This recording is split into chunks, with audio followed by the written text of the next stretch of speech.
Hello बच्चों, good morning. Class 12 subject biology, इकाई 1 का अभ्यास 2, पुष्पीय पौधों में लैंगिक जनन। किस प्रकार से पुष्पीय पौधों में लैंगिक जनन होता है उसके विषय में यहाँ पर आप लोग को जानकारी दी जा रही है। ये जो एक पुष्प की संरचना है, पुष्प के संरचना में आप लोग अड़हुल का फूल देखे होंगे, तो अड़हुल के फूल में जो ये हरे रंग का भाग होता है इसको बोलते हैं बाह्य दल पुंज यानी कि कैलेक्स। उसकी जो पत्तियां होती हैं इसको बोलते हैं करोला यानी कि दल पुंज। जो ये भाग निकला रहता है इसको हम लोग बोलते हैं पुमंग यानी कि एंड्रोसियम, ये नर भाग होता है। और इसके बाद ये वाला जो भाग होता है इसको हम लोग बोलते हैं जायांग यानी कि गाइनोसियम, ये जो है मादा भाग होता है। तो ये 4 भाग मुख्य रूप से पाए जाते हैं। पहला कैलेक्स, करोला, एंड्रोसियम और गाइनोसियम, यानी कि ये जो भाग है ये मादा भाग है। कैलेक्स के एक इकाई को कहते हैं हम लोग सेपल यानी कि बाह्य दल। इसमें से एक हिस्सा हम लोग निकाल लेंगे तो इसको बोलते हैं शेपेल। इसमें से एक हिस्सा निकालते हैं तो बोलते हैं पुंकेसर यानी कि स्टेमेन। और जयांग का जब हम लोग एक हिस्सा निकालते हैं तो इसको बोलते हैं हम लोग स्त्रीकेसर।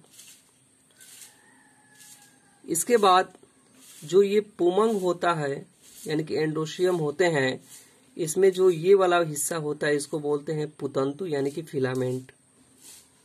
और जो पुमंग यानी कि एंड्रोसियम होता है ये क्या होते हैं, पुंकेसर होते हैं। तो यहां से यहां तक के भाग को बोलते हैं परागकोश यानी कि एंथर।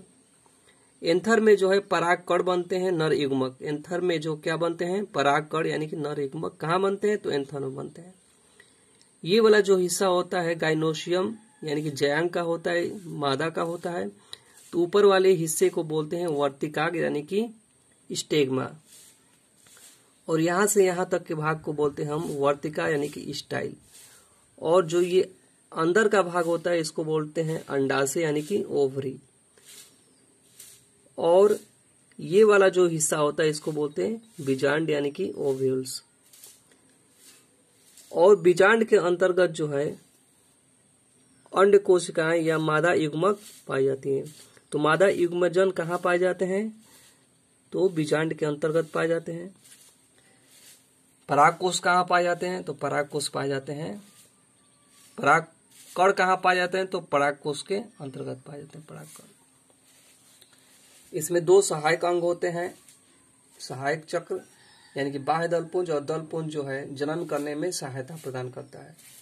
ये रहा आपका बाह्य दलपुंज और ये रहा आपका दलपुंज। ये जो है सहायक अंग होते हैं सेक्सुअल रिप्रोडक्शन कराने में। एक होता है आवश्यक चक्र। आवश्यक चक्र के अंतर्गत पुमंग और जयांग आते हैं। तो ये जो भाग है ये पुमंग होता है और ये जो भाग है ये क्या होता है, जयांग होता है। तो ये रहा आवश्यक चक्र। जो लैंगिक जनन होते हैं इसमें 2 ही भाग आवश्यक होते हैं, पहला पुमंग और दूसरा जो है जयांग। अब नेक्स्ट वीडियो में यहाँ पे देखेंगे आप लोग, इसको बोलते हैं बाह्य दलपुंज यानी कैलेक्स, इसको बोलते हैं करोला और इसको बोलते हैं हम लोग एंड्रोसियम यानी कि पुमंग। तो पुमंग में जो है ये वाला जो हिस्सा होता है इसको बोलते हैं एंथर यानी कि परागकोश। तो परागकोश में जो है पराग कण बनते हैं और ये परिपक्व होने के बाद से जो है हवा के माध्यम से, जीवों के माध्यम से कहाँ पहुंच जाते हैं, ये पहुंच जाते हैं स्टेग्मा पर। और स्टेग्मा पर पहुंचने के बाद से अंकुरित होने लगते हैं और नर युग्मक जो है ये नर युग्मक होते हैं। यहाँ से निकलने के बाद से स्टिग्मा पहुंचते हैं नर युग्मक और यहाँ पे अंकुरित होकर जो है पराग नलिका के द्वारा जो है ये जो नलिकाएं जाती हैं अंदर की तरफ इसको बोलते हैं पराग नलिका। बीजांड के अंतर्गत जो है यहाँ पर पहुंच जाते हैं। अब पहुंचने के बाद से इनमें जो है लैंगिक जनन जो है हो जाता है। यही रहा पुष्प का जो है लैंगिक जनन।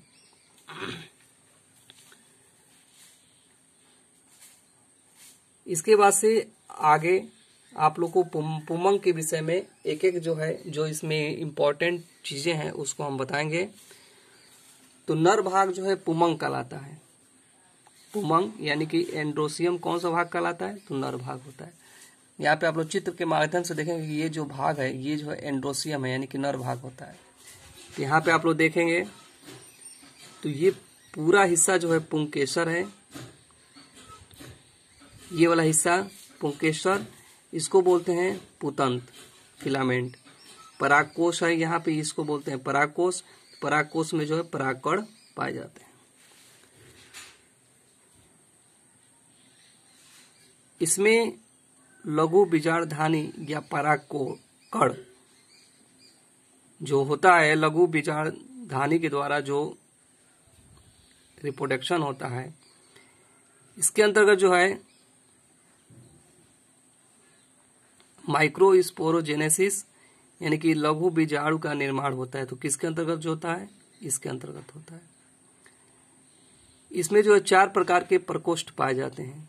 ये 4 जो आप लोग देख रहे हैं प्रकोष्ठ पाए जाते हैं, इसको बोलते हैं लघु बीजाणुधानी यानी कि परागकण। परागकण यहाँ पे बनते हैं, स्टिग्मा पर आप लोग देखे होंगे।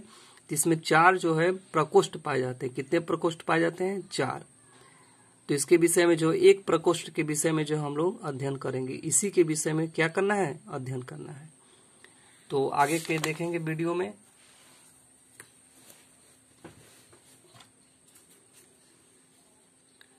परागकोश में बहुत सारी कोशिकाएं होती हैं। तो उन्हीं बहुत सारी कोशिका में जो है लघु बीजाणु जनन होता है, माइक्रोस्पोरोजेनेसिस।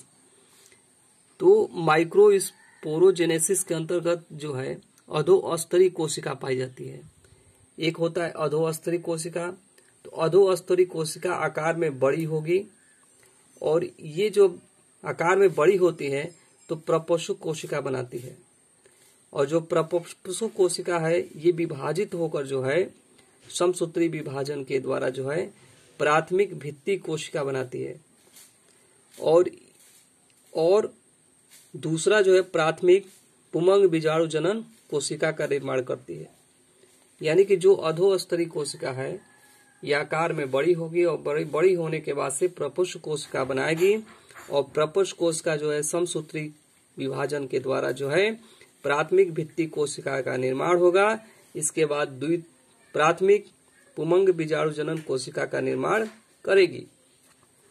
तो यहाँ पे चित्र के माध्यम से आप लोग को दिखाया गया है कि ये जो है अधोस्तरीय कोशिका है। अधोस्तरीय क्या है? ये कोशिका है। इसमें समसूत्री विभाजन हो रहा है। तो जब समसूत्री विभाजन हो रहा है तो जो प्राथमिक भित्ति कोशिका है, ये प्राथमिक भित्ति कोशिका है, और ये जो है प्राथमिक पुमंग बीजाणु जनक कोशिका है। तो प्राथमिक भित्ति कोशिका जो है 2 भागों में डिवाइड हो गई। कोशिका जो है फिर ये जो है 2 भागों में डिवाइड हो गई, और डिवाइड होने के बाद से जो है जो प्राथमिक भित्ति कोशिका जो है डिवाइड हो जा रही है यहाँ पे। इसके बाद से इसको जो है 3 स्तरों में हम लोग क्या करते हैं? बांटते हैं। 3 स्तरों में जो है बांटते हैं। जो प्राथमिक भित्ति कोशिका है 3 स्तरों में बांटते हैं। देखिए कौन कौन से स्तर होते हैं।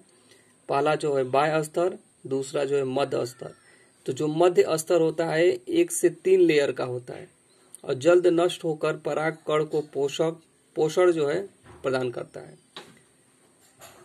और इसके बाद से टेपिटम होता है, ये आंतरिक परत होता है। ये अंदर की जो है परत होती है, अंदर की परत होती है जो विकसित होकर जो है परागकण को पोषण प्रदान करती है। ये भी विकसित होकर क्या करती है? परागकण को पोषण प्रदान करती है। इसके बाद से यहाँ पे चित्र के माध्यम से देखेंगे कि जो ये बाहर वाली जो आकृति आप लोग को बनाई गई है, जो प्राथमिक बीजाणु जनन होते हैं। दूसरा जो इसमें था कि प्राथमिक बीजाणु जनन, तो प्राथमिक बीजाणु जनन के अंतर्गत जो है 3 प्रकार के स्तर पाए जाते हैं, इसको हम बता दिए हैं। तो 3 स्तर में जो है जो ये आप लोग फिगर के माध्यम से देख रहे हैं, इसको बोलते हैं बाह्य स्तर। ये जो बाहर का स्तर है, ये एक सिंगल संरचना वाली स्तर है, इसको बोलते हैं बाह्य स्तर। तो बाह्य स्तर क्या करता है? तो बाहर से रक्षा करता है। इसके बाद से अगला जो नंबर है मध्य स्तर। तो मध्य स्तर हम लोग बताए हैं आपको कि ये 1 से 3 लेयर में जो है पाया जाता है। प्रथम लेयर ये है, यहां तक गया है। द्वितीय लेयर ये है और ये तीसरा लेयर है। तो मध्य स्तर कितने लेयर में पाया जाता है? 3 स्तर में। और 3 स्तर में पाए जाने के बाद से ये परागकण को क्या करता है? पोषण जो है प्रदान करता है। इसके बाद से जो अंतिम स्तर होता है टेपिटम, ये जो अंतिम स्तर है इसमें जो है इसको बोलते हैं टेपिटम। तो टेपिटम जो है आंतरिक परत होता है, आप लोग देख रहे हैं ये आंतरिक परत है और ये विकसित होकर जो है परागकण की जो है परागकण को पोषण प्रदान करता है। तो यहाँ पर आप लोग देख रहे हैं कि जो ये परागकण है समसूत्री विभाजन के द्वारा जो है लघु बीजाणु मातृक कोशिका ये है, इसमें अर्धसूत्री विभाजन हुआ और ये 4 के रूप में जो है विभाजित हो गई और 4 कोशिका के रूप में क्या होती है? यहाँ पे परागकण बने लगते हैं। तो इसको हम लोग कहते हैं लघु बीजाणु जनन। तो लघु बीजाणु जनन का अर्थ ये होता है कि लघु बीजाणु या परागकण के निर्माण को जो है लघु बीजाणु जनन कहते हैं। तो एक बार और समझ लेंगे यहाँ पे आप लोग। लघु बीजाणु जनन के अंतर्गत जो है अधोस्तरी कोशिका पाई जाती हैं। ये कोशिकाएं बड़ी होकर प्रपुष्प कोशिका बनाती हैं और प्रपुष्प कोशिका जो है समसूत्री के द्वारा विभाजित होकर प्राथमिक भित्ति कोशिका और प्राथमिक पुमंग बीजाणु जनन कोशिका का निर्माण करती है। तो आप लोग चित्र के माध्यम से देख रहे हैं ये अधोस्तरी कोशिका है, इसमें जो है समसूत्री विभाजन हो रहा है तो प्राथमिक भित्ति कोशिका का जो है निर्माण यहाँ पर हो रहा है। कोशिका का निर्माण हो गया और प्राथमिक कोशिका का निर्माण यहाँ पर होने के उपरांत जो है द्वितीय कोशिका प्राथमिक पुमंग बीजाणु जनन कोशिका को 3 भागों में बांटा गया, 3 स्तरों में। पहला जो है बाह्य स्तर, मध्य स्तर और टेपिटम। तो जो टेपिटम होता है ये क्या करता है? परागकण को पोषण प्रदान करता है। और यहाँ पे आप लोग को चित्र के माध्यम से समझाएं कि जो बाह्य स्तर है ये वाला स्तर बाहर से रक्षा करता है परागकण का, और ये मध्य स्तर जो है 3 स्तरों में पाया जाता है, ये भी जो है परागकण को पोषण प्रदान करता है। ये अंतिम वाला जो स्तर है यानी कि अंदर के जो परत होते हैं इसको बोलते हैं टेपिटम। तो टेपिटम क्या करता है? परागकण को जो है पोषण प्रदान करता है और ये अंदर का भाग होता है। और परागकण में समसूत्री विभाजन के द्वारा जो है लघु बीजाणु मातृ कोशिका का निर्माण हुआ। इसमें जो है अर्धसूत्री विभाजन होगा और 4 कोशिका का निर्माण होगा और इसको बोलते हैं हम लोग परागकण। तो लघु बीजाणु जनन के अंतर्गत लघु बीजाणु या परागकण के निर्माण को लघु बीजाणु जनन कहते हैं। आज के लिए इतना ही, अगले क्लास में आगे की चीजें बताई जाएंगी। तब तक के लिए धन्यवाद, थैंक यू।